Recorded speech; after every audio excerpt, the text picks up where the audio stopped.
ยามาชิโมยามายาโซเนี่ยกามาชงกันเบดอลก็เบกังอาจจะยันยี่ดาดอลก็เบลอดอลก็เบกังน่ะยามาโยยาหิโมมาดูแลญาณิสังอ่ะอายุโยตีมิเนี่ย咯อามาหิโมนี่มาชอบยังอ่ะดิมาชอบยาลัวลาจูมังเงินมิเนี่ยมาคือดูญาณิฮิโลชานะชอบหาชอบไปเลยเลยนะคนนี้อายุยามเบลานาอิกางูมิเนี่ยมาบิลาเพอเจชอบหายาจีนี่อามาหิโม咯อายุยามเบกามิเนี่ยชอบหาลานะอายุยามอยู่บ่บ่จังลาผาเล่นเนี่ยลาผาเล่นหนูมิเนี่ยชอบหาจีนี่เทเจงอ่ะน่าทำไมเจ้าหน้าที่เดิมมาเรียนญาณิอายุจังไงน่ะอยากเบอร์เนี่ยเลยอยากบีมีอะไรเลยอายุเบอร์เนี่ยเบอร์เนี่ยอายุให้โมมีอะไรมีอะไรหนูร่างอายุจีนี่สิ่งที่จะมีอะไรหนูอะไรดูมาเลยมาสิ่งนี้มีเนี่ยจะเบอร์มาสิ่งนี้อะไรไอ้คนนี้มาพัดเดี๋ยวจะมีอะไรมึงก็มาพัดหนูอายุน่ะอายุมาพัดเดี๋ยวมีอะไรหนูมีเนี่ยอายุจังไงน่ะโอ้ไงอย่างเธอดอลกังท่านเนี่ยอาชีพของไม่เสียไม่เลยที่น้องเพียงแล้วอาชีพมาอยากตัวสิเลยอายุสิ่งที่มีอะไรหนูคนนี้อายุอยากอาชีพบิดอเลยแล้วอายุอยากกังท่านก็แบบกัดช้อยอายุจีนี่เลยนั่งกัดช้อยน่ะอายุอยากจะอาชีพตรงนะอาชีพบิดอนะอายุให้โมกัดเทวเนี่ยอายุอยากกัดเสกกูบัดดามีเนี่ยแม่คนเนี่ยเราเสียจับปัดเทวเนี่ยอายุมาให้โมกุเจมเอาช่างเจงอะไรมังก็น่ะอายุอยากกัดเสกอะไรน่าอายุสติมาพัฒนาเปลี่ยนอาจจะให้ดูแลเจ้าแต่นะไอ้คนนี้ฮันหนูให้คนเนี่ยอายุอยากช่วยบิดอเลยเจบิดอเกินอ่ะน่าแม่คนเนี่ยอาจจะปัดเทเนี่ยคือเจ้าแต่นะมิจฉาขุจุ่มเนี่ยยกตีโมดูแลเลยยกตีโมดูแลมาดูแลยกข้าวยมานะชีเรื่องอ่ะมันหนูนี่เพี้ยมิเนี่ยปั๊มหัวใจเนี่ยอ่ะชอบดาลีอยู่เหรอยูอินะตัวมาชอบยามีอะไรแต่นะจีนี่อย่าปั๊มหัวใจเลยPCR เลยคู่ละอย่าเดินเนี่ยเลยนึกมาเฮเลยบิดโฉลากดูโอ้จีเรสิงอะไรแต่เขาไม่อยากจงอะไรอาตัวมาจีนึกมาเฮเลยบิดทางลากดูเลยอย่าเดินเนี่ยบินเหนือลากดูชอบมีอะไรทานในจงน่ะน่าให้ดูจีเด็ดตัวมาลูล่างอะไรอย่ามาอยู่ที่โมดูล่างเนี่ยอายุอามาชูเจทักกายเอียวเนี่ยอายุอามาชิพาโดยอะไรอาชิพไม่มีเนี่ยอาชิพโดยแต่น่ะอายุอามาให้เหนือล่างนะหนูละโยอยากดูละมีอะไรพันหนูเบลาเนี่ยทุละไม่เอาเสือเลยน่ะทุละแต่น่ะอายุอยากเสือเนี่ยอยากสาแบบพ่อโอ้โหสมัยเลยน่ะเธอมีเนี่ยเฮยีก็ละคุยเนี่ยอามาเนื้อกาอยู่หาสังกาเจียคนนี้อยู่หาสังเถน่ะกาสิญาอินาดูมาช่วยยังก็เจอยู่หายังแบบอันนั้นนี่กาอันนั้นนี่ละสังอะไรกามโมลังอ่ะนี่เจที่เจน่ะเจ้าหน้าที่เดือดเลยช่วยยังมังเงอคนนี้ชากาจังกายาโฮโมบัดทำมีเนี่ยอายุมาจีนี่นึกมาเกิดละเฮ้ยชอบบังอะไรคือการแบบนิเจจงกุเจโดลังอะไรเฮ้ยเนี่ยบ่ายุ่งที่ยุ่งปุจังเอจีนี่อาดูมาขยายจีกาโฮเมเลยยาจียามาที่โมปุคู่ฐานเนี่ยยาเจยุ่งเฮ้ยปุจัดจีรังเงยศสัมผัสหอยไงยาจียามาโมปุคู่จีฐานยาโอ้ไงยาจีแล้วมุขขาดมีเนี่ยหรอซีจีงาโอ้แล้วหอยเนี่ยยาจียามาโมบัดดีเนี่ยยาจียาอายุดังแบบเจ็บมั่วๆยอดเด็กหอมยานี่เชื่อโมเบียนี่พังอะไรสิเจเลยเฮ้ยก็กว่าดูมาจีนี่ก็หอมเฮ้ยอาจริงไอ้ตาหน้างาสิเดมีไอ้คนนี้งายามาบิชินี่วินาทีสุดท้ายอาศัยสังเกตคนนี้งายามาบิชินี่งา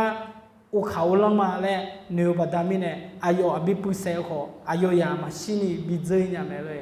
เฮ้ยน่ะจียาเดจเด็กคนเนี่ยอาดูมาช่วยจังแบบบิฮอมอลาบิจงกุเจเปียวอินาดิมาช่วยจัดเด็กคนนี้ยูฮันจังแบบยูให้แม่กาเมเลย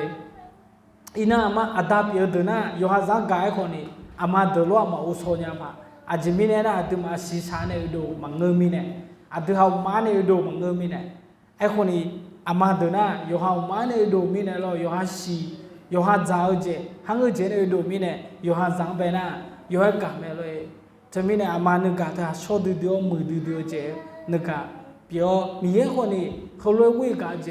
บีอันบอกมาเลยเอฟเอสุสมบูรณ์ยูหิตีอายุโกยูนิตีเนี่ยเราคุยกันยุบบูชาเลยเอฟเอซับบทที่6ข้อ1ถึงข้อ4ที่นี่บอกว่าไฟบุตรจงนบน้อมเชื่อฟังบิดามารดาของตนในองค์พระผู้เป็นเจ้าเพราะกระทำอย่างนั้นเป็นการถูกจงให้เกียรติแก่บิดามารดาของเจ้านี่เป็นพระบัญญัติข้อแรกที่มีพระสัญญาไว้ด้วย พื่อเจ้าจะได้เพื่อเจ้าจะไปดีมาดีและมีอายุยืนนานที่แผ่นดินโลก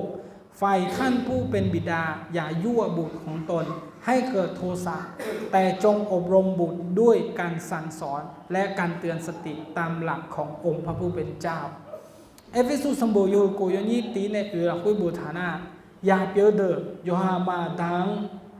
ในดงเบน่าหาวเจมีเยละคุยอาจจะมีในน่าให้รู้จังเจียโยมือโยชาเจเปียวแม่เจโยฮามาดังโยเซบออาจจะมีในน่าเฮือจงตกุดละคุยอัดดังเบลโดอัดดึงมังเบแม่ในทางแม่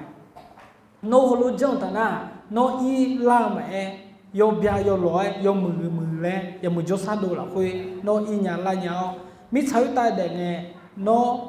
ซีโบซีซาแม่เจลอยคนในอาดาเปียวเดอจีนี่โยฮาจังเบนึมาทลาเพไอ้คนนี้โนจังเบโยมือมีเยอะดอกของวิวเนี่ยโยมือเมเนลอายองเบสติ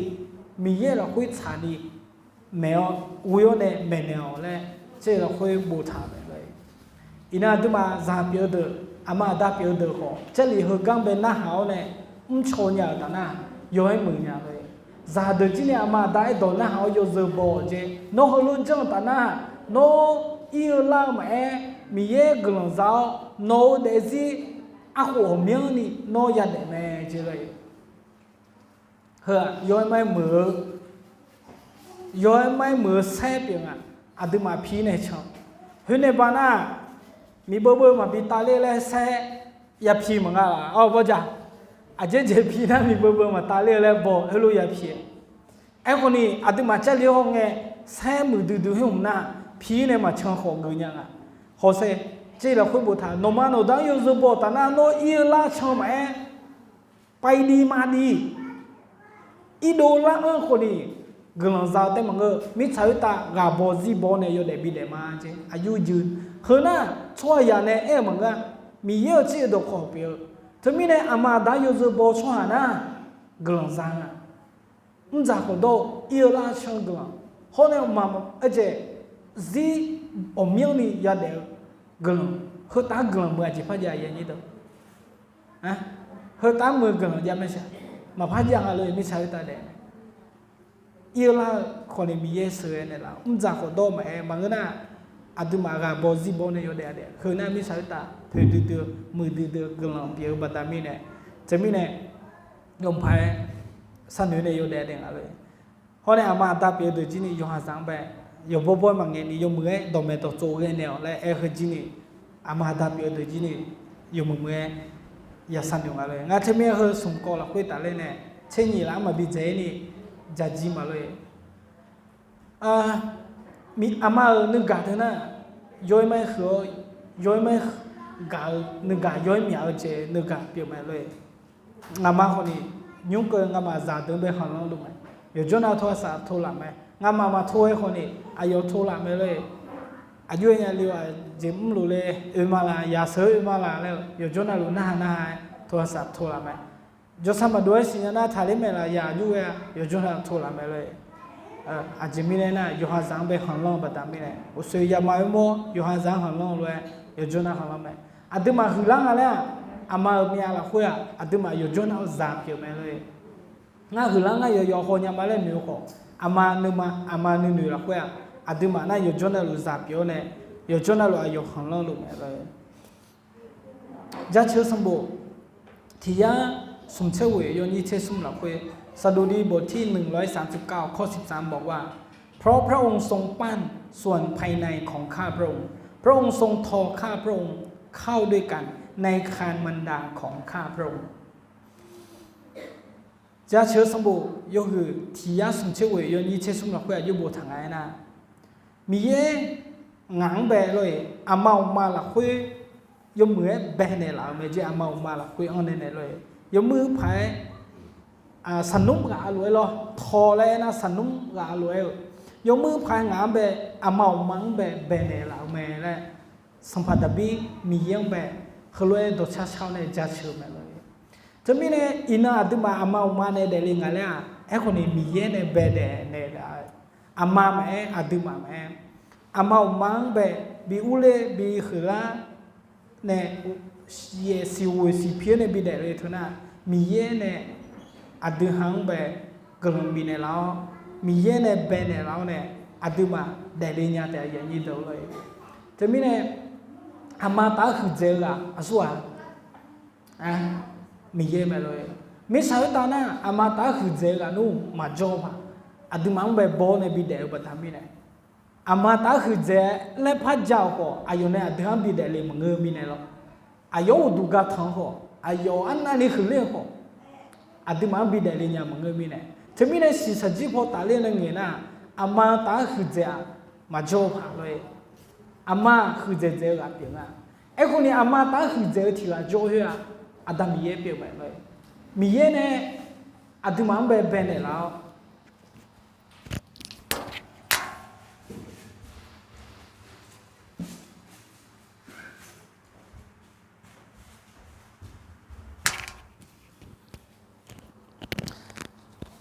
อาจจะมีเนี่ยนะมีเย่เนี่ยอามังเบลเนี่ยอดีมังคนนี้เบนเนี่ยเราบัตรมีเนี่ยเลยจะมีเนี่ยสัมผัสดับบี้อายุตัวชาลุยโบเนี่ยมียังจัดชูมีเย่เนี่ยอดีมังเบนเนี่ยเราบัตรมีเนี่ยจะมีเนี่ยอย่างนี้ตัวอามามาโจ้ชัวโจ้มาโยมอามาซีเจอร์ชัวละอามาโจ้อะไรบัดนี้เสร็จเลยอามาโจ้ชัวสมมติโนมาโจ้เสียโนมาตามโมเจบ้าโจ้เสียเลยโอเคอะไรชัวขาเลยโจ้มาเสียโจ้น่าถ้าชดีอ๋อมาโจ้เดือดชดีน้องบอกโจ้เสียพี่น้องโอ้น้องมีหัวเบี้ยน้องล่ะน้องโกเชนยี่หัวโอ้กำลังงานเลยพี่ท่านพี่มาโจ้สิเหรอจะมีอะไรหัวโกเชนเจ้าหัวมาโจ้กำลังเยอะขึ้นอะไรกำลังเยอะขึ้นมาโจ้เดือดเนี่ยบอกนะน้องมาโจ้คนนี้ท่านอยู่สายเลยว่าแม่ก็แล้วนะเบอร์อามังเป็นหนูโมเนี่ยชาซังมังกันนะบีขอดูเลยที่จะมังเฮียอุศยจัดเดินเนี่ยตัวช้าๆสักเนี่ยเฮ้ยเดินน่ะมาเกินนะสิน้องมาอุศยจัดเดินเนี่ยตัวช้าๆเฮ้ยเสียมาอายุมาสถานสงเคราะห์ไปจนเลยอามาดำมาโมโหอย่างไรเดิมถึงมีเนี่ยที่นั่งเกรงไงอามาคู่กับบ้านบีเนี่ยเจ้าคู่เลี้ยงความเรื่องแม่อามาตายเนี่ยที่ปูบูเนี่ยละเลยเลี้ยงความเนี่ยอามานึกกาโนอามายุกาเนี่ยอามาโนอายุกาเลยบูลาเลยเอเจดชาติบิมชาอยู่ชาเนี่ยเลยดจือรู้ชาเนี่ยอยู่น่ะอายุอามาโจโฮมาโมโหมีอายุบุพเนี่ยเลยมาสิเนี่ยเจถึงมีเนี่ยอุจิมีเลยสันอยู่ไงมันอยู่ดูเนี่ยเจเลยงามาสู้อ่ะงามาอายุกางาอายุยากาเลยมันอยู่ดูเนี่ยเจถึงมีเนี่ยอายุสร้างไปบูเลยก็หิวคนนี้มีบีแต่ดูเลยเนี่ยเจบนหน้ากระดาษก็เลอะน้ำตาเลยใช่ไหมเลยเมียบีแต่อยู่เพียงเจี๊ยจะอยู่ในโบเลยโบสลายหุ่นบัวมาบูดูเนี่ยกันเนี่ยเมียบีแต่อยู่มีเนี่ยอาจจะมีเนี่ยนะอยู่อามาบอกมีเนี่ยจะมีเนี่ยอามาโนโจน่าโนนึกกางาจุกันไปบีเนี่ยละเด้เลยน้องเป็นหนุ่มโมเมียน้องกามีเด้เลยตัวชาติไอ้คนนี้อายุอามาตีสิเจอมาสินี่อายุเป็นบีเจเนี่ยทั้งขยะบีเจเนี่ยอยู่อายุดงจับไพ่เนี่ย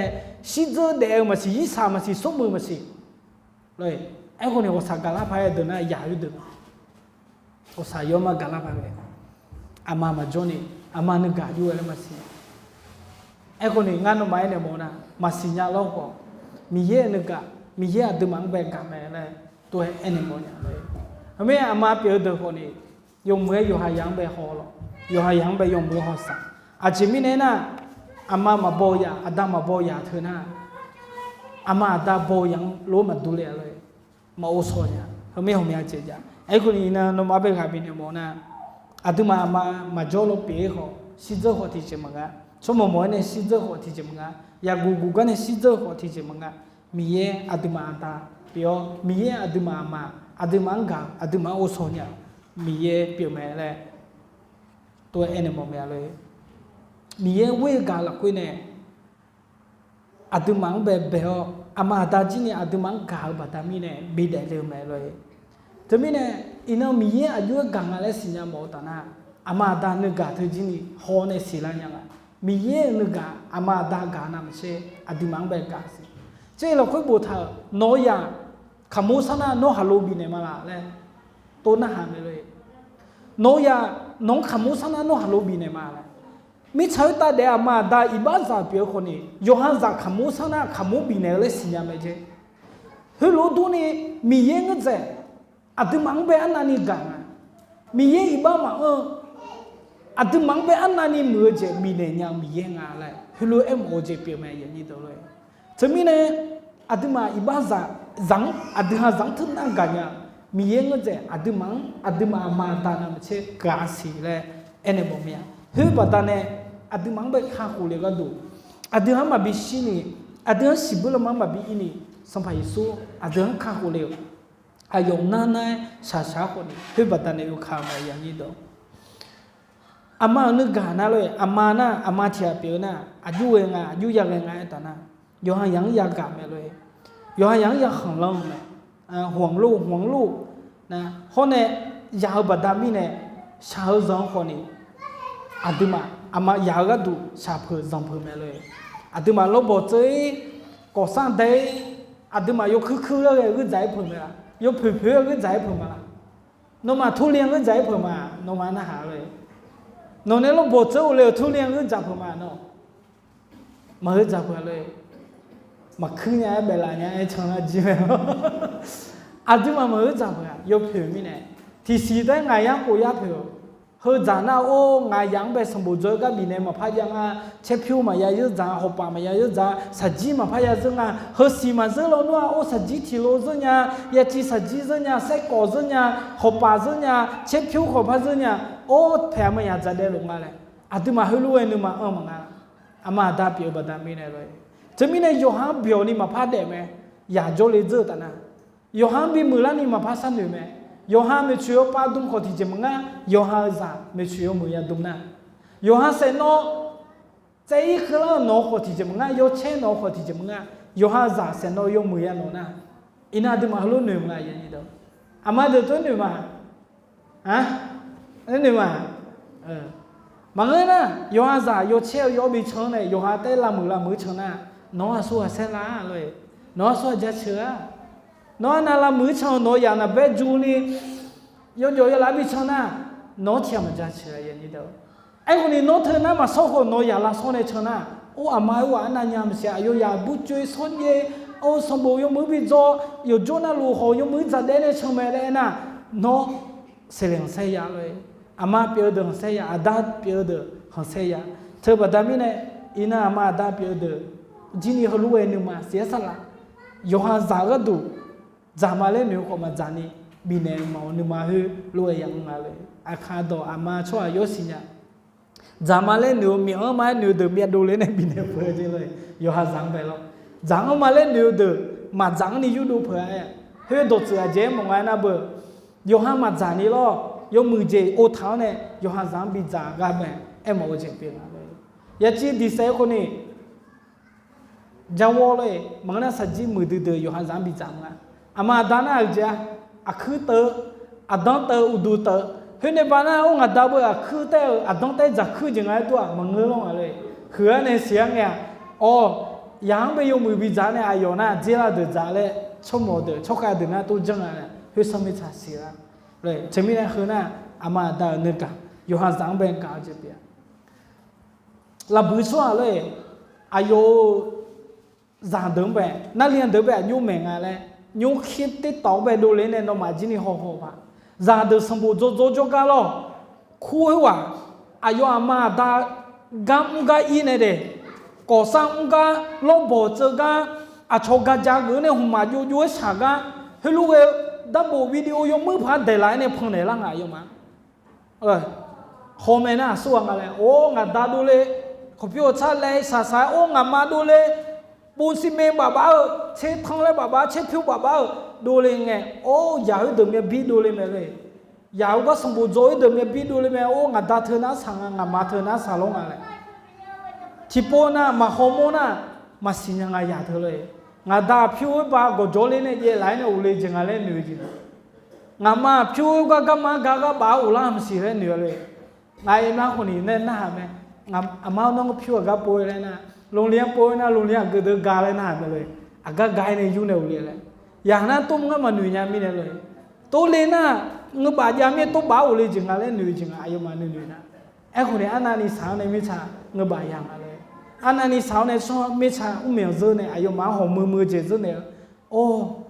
อามีอันนี้อันนั้นนี่สาเนี่ยกันเฮลูเอเนี่ยมิชายาอุดจีนี่โอสอนยาละมั้ยแต่ไม่ยาอุดจีนี่ยอมามันก็บ่ามือสานะยงภาษาหนึ่งเลยก็ต้องชิวมาชิวเลยยงภาษาหนึ่งน้องตัวเด็กไอ้จะเบียวตัวเบียวโชว์เสือเนี่ยเลี้ยงเนี่ยจีบตัวเยอะเขารู้เรื่องเจน่ะมึงน่ะภายได้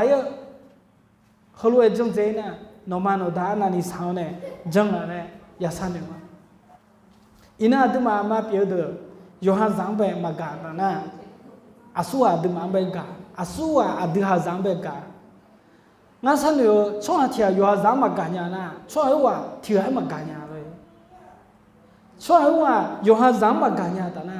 งั้นสันเนี่ยที่ให้มากาญาที่เอาหน้ายอหันจังมาหัดเจียอยู่สุภาพนะจับเบี้ยเจ้าเนี่ยหัดเจียอยู่สิ่งนี้จ่อยไม่เลยเอาหัดเจียว่ากาเลยไม่เลยหัดเจียอยู่สุภาพเลยไม่เลยน้องจับตัวเบี้ยเจ้าเนี่ยช่างน้องหัดเจียว่าไม่นั่งกายดูนั่นเลยน้องจับน้องเนี่ยมาดูเลยเนี่ยบอกดูเบี้ยเจ้าเพื่อที่เอาหน้าเฮ่เสียคนจงอะไรสิเขาดูเลยยอหันจังเฮ่เสียน้องมันยิ่งสุภาพมีอาศัยไหมใจสมัยเยอะไหมเลยอาดาหัวเมื่ออาลีหัวอาบุหัวเมื่อยอหันซาเดิมมากันยานะน้องเบกาเลมันเนื้อเลยยอหันซาเดิมเบียดเจนะน้องเบมาเบียดเจมันเนื้ออายุซาเดิมเฮพนะน้องเขามาเฮเลมันเนื้ออายุซาเขาอยู่สิวโตวิกาจิมาบินเนี่ยนะอาชงกันจะอยู่สิวโตบินเลยมันเนื้อเลยจะมีเนี่ยยอหันซังกาโซเยนี่เกหุเจหุยาบิจังจะมีนะตัวมาดาเปียดยงมือพายยอหันซังเบกาเลยน้องยมมือมากาตานะจ่าเธอปัญหาเปลี่ยนอาชอบสังคมปัญหาเปลี่ยนอย่างนี้ตัวอามาดามาโจยาสาธิละเลยเธอยศจะโจมาเลยอยู่โจน่าจะมาอาทิมาเนี่ยที่ปูละเลยเธออย่างนี้ตัวยมมือพายบิโอโหลาให้มาอ่ะอยู่จิมันจะนั่นอย่างนี้เจ้าวนนั่นเลยน้องยาเธอยมมือเมื่อบิดเดียวยาโจเลี้ยวมาว่ามาแค่นี้ยมมือเมื่อเดียวยาอาชอบรู้ตัวเลยนี่ยุสังจิตเปลี่ยนยาเฮมาออนี่เองอ่ะงามังอาดาวน่ะงาอยู่หนึ่งไงนะเสียมาสมมติงาดาวงามาโวนะเลยอยากเธออยู่หนึ่งไงนะงามีอะไรงาเชื่อจานะงาดาจิงามาเบียดเจไม่เลยให้รู้หนึ่งงาอย่างนี้ดูงาดางามาเบียดเจอินก็เดียงงาโน้ยุ่งเบียดเจเนี่ยเลยหนึ่งมาอยู่อาพูดคนนี้งาดาเนี่ยงามาเบียดเจมันก็งามาเนี่ยงาดาเบียดเจเนี่ยรู้งาคนนี้งาดาเขาเบียดเจเนี่ยโน้เขาเบียดเจเนี่ยมาเลยให้รู้หนึ่งถ้ามีเนี่ยที่เขารู้เด็ดชาเด็ดจูเนี่ยมวยเนี่ยคนนี้เดียมาเลยยุ่งมือโอ้โหละเฮ้ยย้อยช่างที่โพล่าเลยเจอตั้งนั้นถ้ามีเนี่ยโอ้ยเจอเดี๋ยวที่จะมึงอ่ะ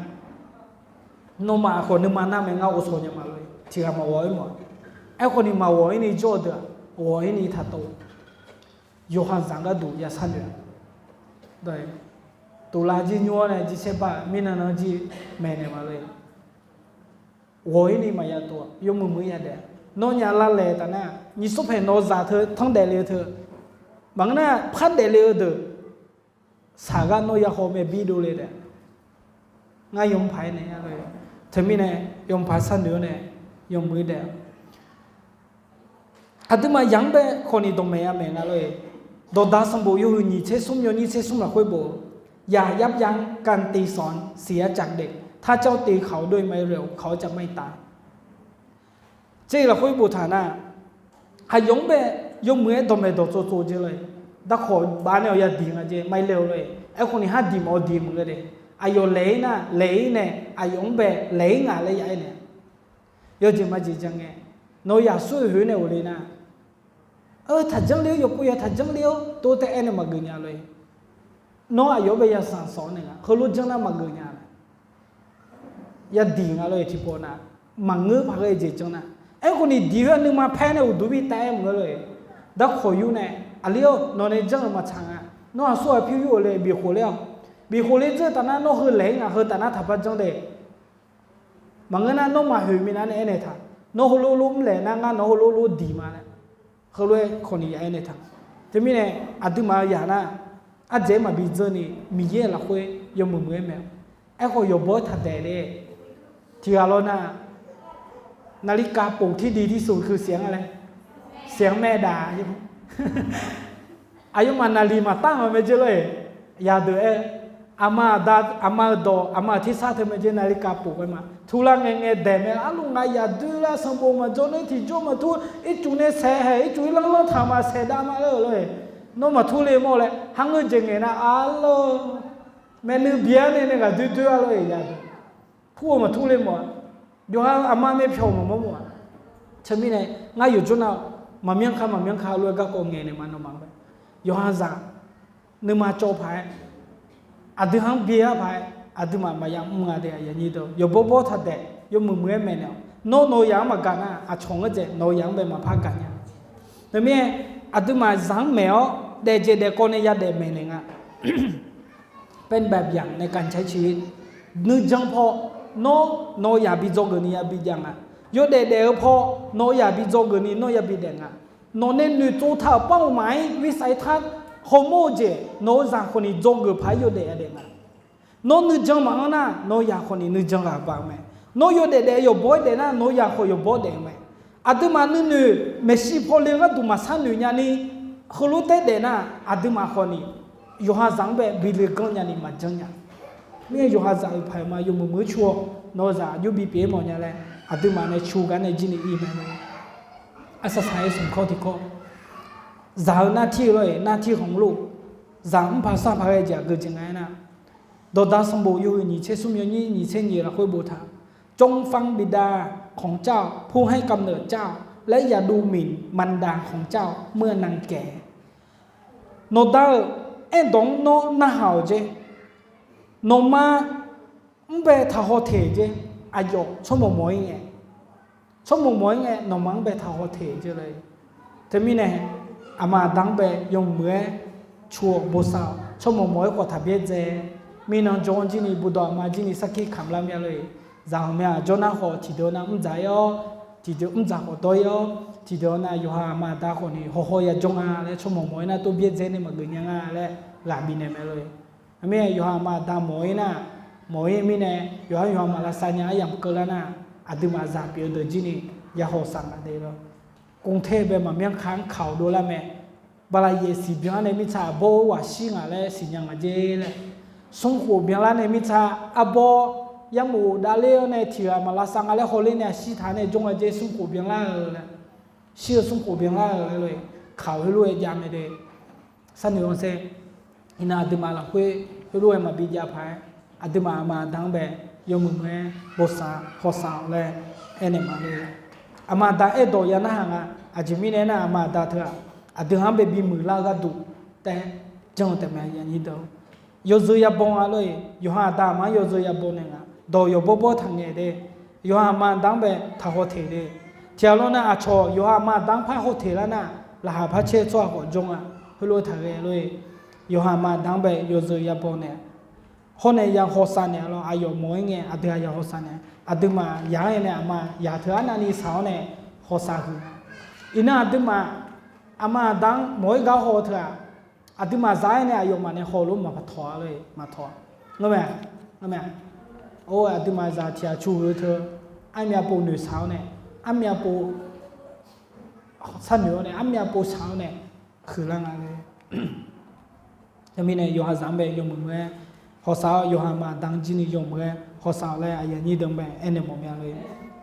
อามาดังยุ่งกันนี่ฮัดเดฮุกันนี่อาดึงมาโยมือบุษาอายุมาจานยังไงบิจ่าอายุมาดุมยังไงบิดุมอายุมาโดเดกันยังไงที่ปนาโดเดสกันเนี่ยเอาเลยเฮลุมาเกตันนะอามาซิเจเนี่ยมิชาโอ้อามาโจโลนัวงาเฮลุรู้จังมาเลยเฮเจเจบิเนี่ยมาเลยน้องฮลุหนุ่ยแล้วนะว่าจ่อยเกตันแต่มีเนี่ยอามาเนาะคุยจะเลี้ยงวัวเนี่ยอามาเด็กหัวกับเบี้ยอามาหนึ่งกังคนนี้หนึ่งเกอจางคนนี้อายุยาเกอายุยาเดเลยฮลุเฉลี่ยเดือดคุยตาเลี้ยงเนี่ยอายันยี่ดังเบกาบินมอมยาเลยเชคุเลกังสมากาโจลัวมาเดชมอเดยูฮานาคุยตายามุจุสัดดูกระยุนจังเดจันยันเลยมีเยนงเงียเชื่อในบทสันนั่นสิงั้นมาซาเปียวเดคนนี้มีเยนเราคุยวิวนอเชลงดอกของวิวงั้นมาดังยูซบอามาดังทักเหออามาดังแบบบทสันลักษณะเนี่ยนึกมาเอาเนาอาชโจกุเจโคดูแลยันนี่มีเยนงเงียในเชื่อในบทสันนั่นสิชาวยูเจนะคุยตาเยซูชมเวเนกลชามาเมเทกลมาเลยยอนาลุมีบุษ